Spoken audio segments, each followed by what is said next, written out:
레위기 21장 1에서 24절 말씀입니다. 21장 여호와께서 모세에게 이르시되 아론의 자손 제사장들에게 말하여 이르라. 그의 백성 중에서 죽은 자를 만짐으로 말미암아 스스로를 더럽히지 말려니와 그의 살부치인 그의 어머니나 그의 아버지나 그의 아들이나 그의 딸이나 그의 형제나 출가하지 아니한 처녀인 그의 자매로 말미암아서는 몸을 더럽힐 수 있느니라. 제사장은 그의 백성의 어른인즉 자신을 더럽혀 속되게 하지 말지니라. 사랑하는 형제 여러분, 8월 11일 목요일 새벽 목상에 오신 것을 환영합니다. 16장에서 속죄일 규례, 17장에서 피해 대속의 원리, 18장과 20장에서 성적 범죄에 대한 금지 규례와 심판, 19장에서는 하나님과의 언약 관계성과 거룩과 이웃사랑의 관계성이 통일되어 있음을 말씀하셨습니다. 굉장히 중요한 기초적이고 기본적인 원리들이 여기에 다 있죠. 하나님과의 언약 관계 때문에 속죄일도 주시고 대속의 진리를 세워주시고 공동체를 이루어 행복을 보장하시는 것이 이 전체에 보입니다. 이 모든 것을 실행하는 데에는 핵심 사역자들이 있어야죠. 그들이 바로 제사장 가문입니다. 제사장 가문은 이 모든 명령이 온전히 지켜지도록 두렵고 떨림으로 구원을 이루어가야 하는 핵심입니다. 레위기 전체가 제사장 가문이 없으면 아무 소용이 없고 성막이 제사장 가문이 없으면 아무 쓸모가 없고 아무런 실현이 되지 못합니다. 그래서 아주 중요하죠. 두렵고 떨림으로 구원을 이루어 가야 합니다. 특히 대제사장 가문은 유일한 가문이고요. 대제사장은 유일하게 한 사람입니다. 대제사장의 거룩이 온전하지 못하게 되면 모든 제사가 온전치 못해서 그것은 이스라엘의 죽음이요 멸망이 되고 말 것입니다. 그래서 제사장과 그 가문은 절대적으로 중요하고 대를 이어 거룩해야 하는 절대적 중요성이 있었습니다. 대를 이어 거룩해야 합니다. 레위기 21장은 제사장이 지켜야 할 규례를 말하고 있습니다. 1절 죽은 자를 만짐으로 말미암아 스스로 더럽히지 말라고 하십니다. 죽은 것은 더러운 것이고 시체를 만지면 더럽혀진다고 했습니다. 죽음은 바로 죄에서 왔기 때문입니다. 아담과 하와가 죄를 짓지 않았다면 인간에게는 죽음이 없었을 것입니다. 죄로 인해 들어온 죽음이므로 죽음은 더러운 것이고 시체를 만지는 것도 더럽혀지는 것입니다. 이 규례는 그러나 문자적으로 우리가 적용할 것은 아니고요. 이스라엘에게는 죄로 인한 죽음의 심각성을 깨우치기 위해 주어진 것입니다. 우리에게 왜 문자적으로 지킬 필요가 없는가 하면 우리는 죽음을 이기고 부활하신 예수님을 영접한 우리에게는 영생이 있기 때문에 시체를 만진다고 해서 그 영생이 끊어지는 게 아닙니다. 그 영적인 영향을 받는 것이 아닙니다. 문자적인 의미는 폐지되었습니다. 그러나 죄의 결과가 죽음인 것을 깊이 생각하면서 시체를 멀리하듯이 죄를 멀리하라는 교훈입니다. 일반인들에게도 장례를 치르며 시체를 만진 후에는 7일간 정결례를 하도록 율법을 주셨는데요. 제사장들만이 아니라 일반인들에게도 그렇게 주셨는데 제사장들에게는 더욱 엄격하게 지키게 하신 것이죠. 직계가족의 시체만 만질 수 있고요. 다른 시체는 만질 수 없게 하셨습니다. 심지어 결혼한 딸의 시체도 만질 수 없는 것입니다. 5절 제사장들은 머리털을 깎아 대머리 같게 하지 말며 자기의 수염 양쪽을 깎지 말며 살을 베지 말고 네, 이 이방의 장례 풍습, 지금 시체를 만지지 말라는 말씀에 이어지는 것이니까요. 장례 풍습이 이방 장례 풍습이 이랬는데 그러지 말라라고 말씀하시는 것입니다. 이방의 장례 풍습을 본받는다는 것은 우상숭배적인 장례 풍습이거든요. 우상숭배적인 풍습으로 죽은 자를 애도하는 것이 지나쳐서 죽은 자를 신격화하면서 머리를 깎거나 살을 베는 그러한 것이 있었기 때문입니다. 그러지 말라는 것입니다. 머리를 깎는 행위 자체를 금지하는 것을 문자적으로 지킬 필요는 없습니다. 다만 죽은 자를 우상화하는 의미로서 그런 행동을 하면 안 된다 이것입니다. 그러므로 어떤 행위로든 죽은 자를 신격화하는 행위는 우상숭배입니다. 죽은 자의 위협이 있다면 교육자료로 사용하고 본받게 하면 될 일이지 그것을 죽은 자를 우상화할 필요가 없는 것이죠. 세상 풍습이 우상 숭배적인 것이라면 그 모양이라도 흉내내서는 안 된다는 것이죠. 우리나라의 경우 제사상에 신위 지방지를 붙여서 절을 하는 것은 조상신 우상화입니다. 6절. 그들의 하나님께 대하여 거룩하고 그들의 하나님의 이름을 욕되게 하지 말 것이며 그들은 여호와의 화제 곧 그들의 하나님의 음식을 드리는 자인즉 거룩할 것이라. 제사장들이 스스로를 거룩하게 하는 것은 하나님을 영화롭게 하는 것이죠. 그리고 스스로를 더럽히는 것은 하나님을 욕되게 하는 것입니다. 우리도 마찬가지입니다. 우리가 죄를 지을 때 하나님을 욕되게 하는 것이며 우리가 죄를 버리고 거룩할 때 하나님을 영화롭게 하는 것입니다. 하나님의 음식은 화제를 드리는 것을 의미합니다. 화제를 드리는 것이 하나님께 음식이다라고 하는 것은 바로 화제를 드리듯이 백성들을 영적으로 먹여 섬기는 것입니다. 제사장들이 거룩성을 잃으면 이스라엘 전체의 제사를 드리지 못하게 되어서 문제가 심각해집니다. 마찬가지로 우리도 우리가 거룩함을 잃으면 우리 가족의 예배가 깨뜨려질 수 있고 내 후손의 신앙이 깨뜨려질 수 있기에 두렵고 떨림으로 구원을 이루어야 합니다. 7절. 그들은 부정한 창녀나 이혼당한 여인을 취하지 말지니 이는 그가 여호와 하나님께 거룩함이니라. 제사장의 결혼은 거룩해야 합니다. 창녀는 물론 이혼당한 여자와 결혼할 경우 제사장의 후손의 순수성이 의심되고 여자가 이혼당한 여자가 이혼당한 이유 자체가 음행으로 말미암아 이혼당했을 수 있으므로 제사장 가문의 거룩성이 깨져버립니다. 제사장은 가문 대대로 대를 이어 제사장이기 때문에 음행한 여자의 자식이 제사장이 될 수는 없는 일입니다. 그런 의미에서 우리도 대를 이어 거룩하기 위해 후손에게 거룩함을 물려주기 위해 두렵고 떨림으로 구원을 이루어 가야 합니다. 8절. 너는 그를 거룩히 여기라. 그는 내 하나님의 음식을 드림이니라. 너는 그를 거룩히 여기라. 너희를 거룩하게 하는 나 여호와는 거룩함이니라. 너는 이스라엘이고요. 그는 제사장입니다. 이스라엘은 제사장을 거룩히 여기라 하셨습니다. 원래 제사장이 보통 사람과 다를 바는 없죠. 원래 똑같습니다.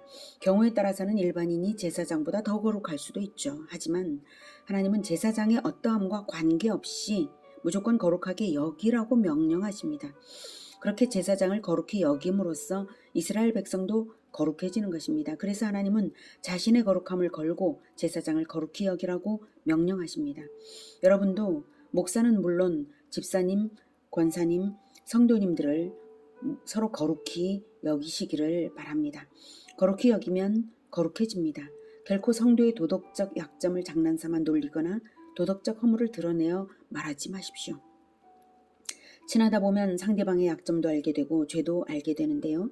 죄는 감춰주시고 드러내지 마시기 바랍니다. 부정적인 것은 절대 장난으로도 말하지 마십시오. 부정적인 농담은 굳이 필요가 없지 않습니까? 긍정적이고 격려를 주는 밝은 웃음만 대화 가운데 있기를 권하고 또 기원합니다. 9절. 어떤 제사장의 딸이든지 행음하여 자신을 속되게 하면 그의 아버지를 속되게 하미니 그를 불사를 지니라. 간음을 하는 것은 일반인의 경우에도 죽이라고 하셨습니다. 일반적으로 돌로 쳐 죽였는데요. 제사장의 딸의 경우에는 죽인 후에 불사르기까지 하라는 것입니다. 그만큼 경각심을 주기 위한 명령입니다. 제사장이 거룩해야 한다는 것은 제사장 혼자만 거룩한 것이 아니라 가족도 거룩해야 합니다. 제사장에게 허락된 성전의 제물 음식을 제사장의 가족들도 함께 먹는데요. 마땅히 일반인보다 더 거룩해야 하는 것입니다. 물론 지금은 문자적으로 지킬 것은 아니고요. 예수님께서 간음한 여인에게 돌로 치려는 사람들에게 말씀하시기를 너희 중에 죄 없는 자가 먼저 돌로 치라고 하셨고 이어서 그 여자에게 나도 너를 정죄하지 아니하노니 가서 다시는 죄를 범하지 말라고 하셨습니다. 예수님께서 그렇게 하신 그 태도처럼 죄를 짓지 않게 하는 자가 되라는 뜻이죠. 죄를 짓지 않게 하는 자가 되어야 합니다. 불사르라고 하는 것은 경각심을 주려는 것이지 죽이는 것 자체가 하나님의 목적은 아닌 것입니다. 10절. 자기의 형제 중 관유로 부음을 받고 위임되어 그 예복을 입은 대제사장은 그의 머리를 풀지 말며 그의 옷을 찢지 말며 어떤 시체에든지 가까이 하지 말지니 그의 부모로 말미암아서도 더러워지게 하지 말며 그 성소에서 나오지 말며 그의 하나님의 성소를 속되게 하지 말라. 이는 하나님께서 성별하신 관유가 그 위에 있음이니라. 나는 여호와입니다. 그는 처녀를 데려다가 아내를 삼을지니 과부나 이혼당한 여자나 창녀짓을 하는 더러운 여인을 취하지 말고 자기 백성 중에서 처녀를 취하여 아내를 삼아 그의 자손이 그의 백성 중에서 속되게 하지 말지니 나는 그를 거룩하게 하는 여호와임이니라. 네, 10에서 15절은 제사장 중에도 대제사장에 대한 규례입니다. 관유는 거룩한 기름인데 성령을 의미합니다. 관유로 기름 부음 받은 제사장은 그리스도를 예표하는 유일한 한 사람입니다. 그래서 대제사장이 더럽혀지면 절대로 안 되므로 특별히 더 엄격한 규례를 명하십니다. 그의 머리를 풀지 말며 그의 옷을 찢지 말며 는 머리를 풀거나 옷을 찢는 것은 극심한 슬픔을 의미하는 행동인데요. 대제사장은 가족의 죽음에 대해서도 감정까지 절제되어야 한다는 것입니다. 개인적인 슬픔을 극도로 나타내는 것이 금지되어 있습니다. 대제사장은 자신의 삶을 사는 것이 아니라 하나님을 대신하는 중보자이기 때문에 감정까지도 하나님의 것입니다. 일반 제사장들은 부모의 장례를 위해 시체를 만질 수 있는데요. 대제사장의 경우는 금지되었습니다. 늘 성소에서 거주하고 그 자신의 거룩을 유지하는 것이 성소의 거룩과 동일시 되었습니다. 제사장은 걸어다니는 성소와도 같은 존재이기 때문입니다. 결혼에 대해서도 마찬가지로 처녀만을 대상으로 해야 하는 것, 후손이 거룩해야 하기 때문입니다. 자, 이렇게 제사장의 거룩에 대한 명령을 보았는데요. 구약의 제사장 가문이니까 현대의 우리와 상관이 없을까요? 아니죠. 이 명령을 주시는 의미만큼은 우리가 이어받아야 하고 더 높은 수준으로 이어받아야 마땅합니다. 왜냐하면 이제는 만인 제사장 시대이기 때문입니다. 요한계시록 20장 6절에서는 이 첫째 부활에 참여하는 자들은 복이 있고 거룩하도다. 둘째 사망이 그들을 다스리는 권세가 없고 도리어 그들이 하나님과 그리스도의 제사장이 되어 천년 동안 그리스도와 더불어 왕노릇하리라 라고 말씀하십니다. 여기서 이 첫째 부활에 참여하는 자, 첫째 부활은 예수님을 믿어 영혼이 거듭나는 우리 하나님의 자녀로 태어났죠. 영혼이. 그 첫째 부활에 참여하는 자들은 그리스도의 제사장이 된다고 했습니다. 둘째 사망은 영원한 불못에 들어가는 영원한 죽음을 의미하는데 그런 죽음이 없다는 뜻입니다. 우리는 영원한 죽음에 들어가지 않습니다. 첫째 부활이 있습니다. 요한계시록 1장 6절에서는 그의 아버지 하나님을 위하여 우리를 나라와 제사장으로 삼으신, 제사장으로 삼으셨다고 했죠. 제사장으로 삼으신 그에게 영광과 능력이 세세토록 있기를 원하노라. 아멘. 우리를 나라와 제사장으로 삼으셨습니다.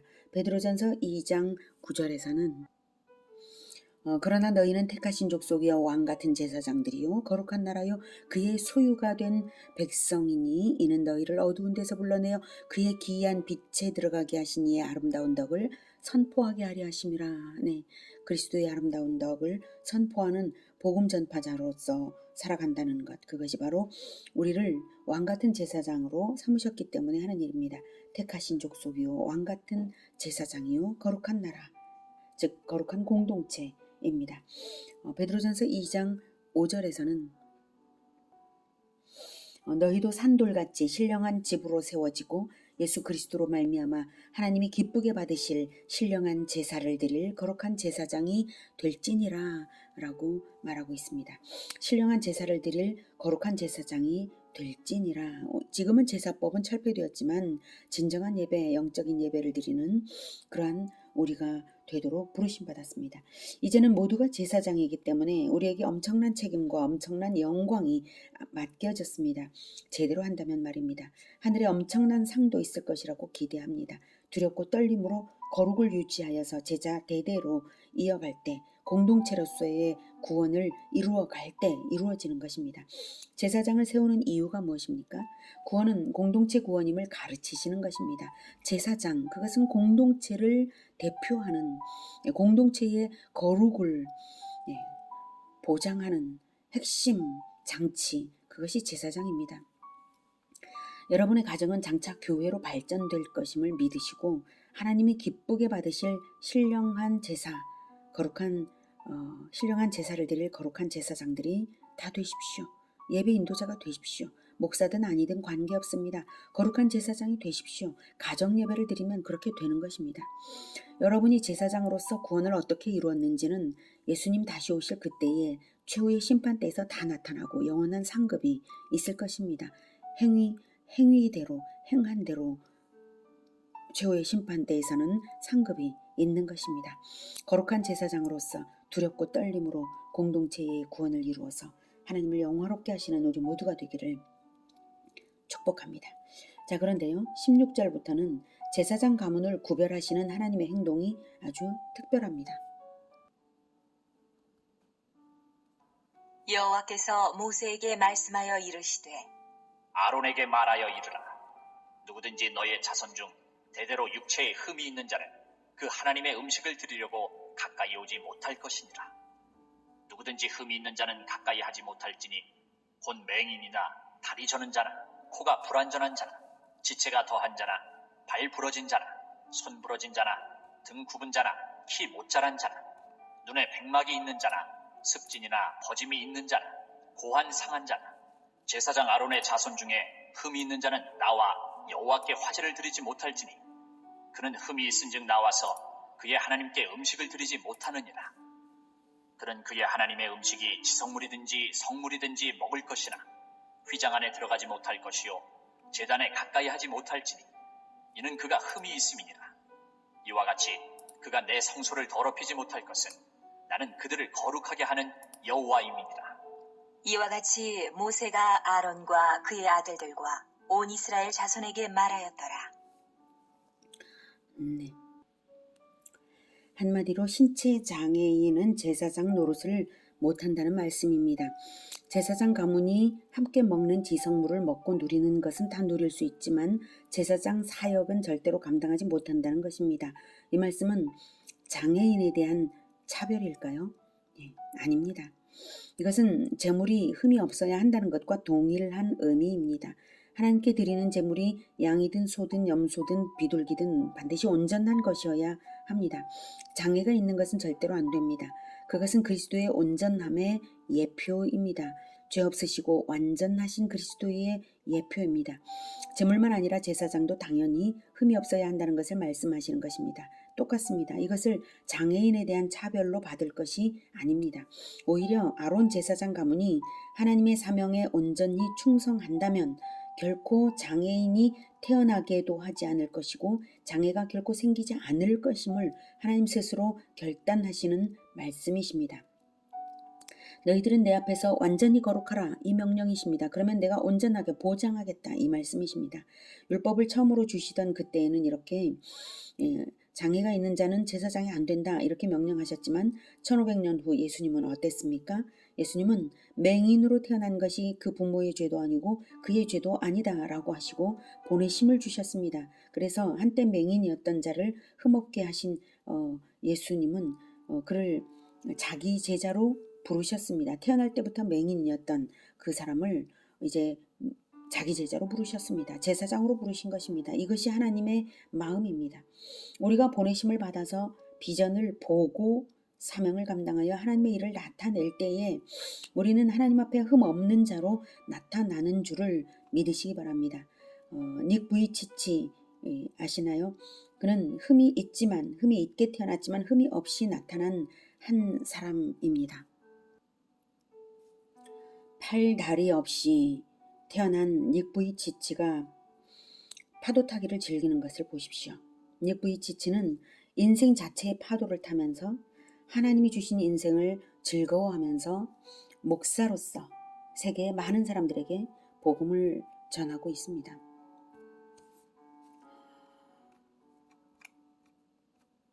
닉 부이치치의 영상을 보면 영상이 유튜브에 많이 있을 것입니다.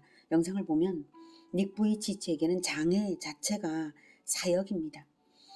장애로 감사하며 살아가는 것 자체가 인류를 위한 사역이 되고 전도가 되고 하나님의 영광이 되고 있습니다. 닉 부이치치가 흠이 있는 사람이라고 할 수 있겠습니까? 오히려 사지 멀쩡하면서도 아무 사명을 발견하지 못하는 사람들이 흠이 있는 것입니다. 닉 부이치치는 장애인이지만 자기가 일어나는 것만으로도 누군가에게 희망을 주는 존재라는 사실에서 자기를 부르신 하나님의 부르심을 발견하고 목사가 되고 전 세계에 희망을 주기 위해 다닙니다. 이제 하나님은 장애인이라도 사역자로 부르십니다. 우리 은택이는 제주 영지학교의 훌륭한 학생입니다. 하나님이 보내셔서 이 세상에 태어났습니다. 교회에서 반주하라고 하셔서 반주하고 있습니다.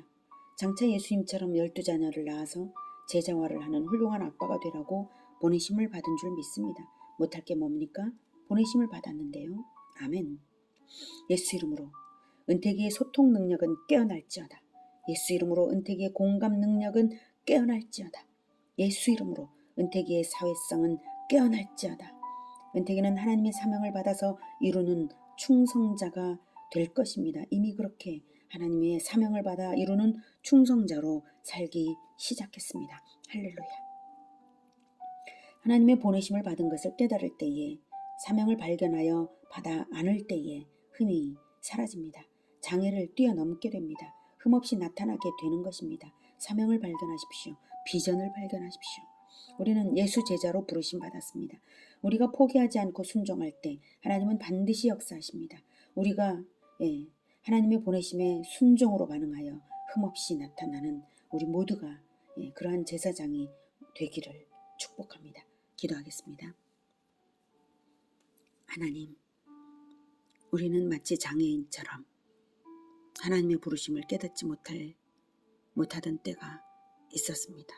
그래서 아무것도 할 수 없는 자로 여겨지던 때도 있었습니다. 그러나 하나님은 우리의 부족함에도 불구하고 하나님은 사용하시는 분이시고 하나님의 특별한 부르심이 우리 각자에게 있는 줄 믿습니다. 우리가 거룩하게 살아간다면, 하나님과의 언약 관계성으로 인하여 거룩하게 살아가고 하나님의 부르심에 순종만 한다면 하나님께서는 우리를 제사장으로 부르셨기에, 왕같은 제사장으로 부르셨기에 공동체의 구원을 이끌며 제사장으로 삼으시는 줄 믿습니다. 하나님, 우리를 붙들어 온전히 거룩하게 하시고 이끌어 주시면서 제사장으로서의 사역을 다할 수 있도록 도와주시옵소서. 예수님의 이름으로 기도드립니다. 아멘. 이어지는 시간은 개인 기도 시간입니다.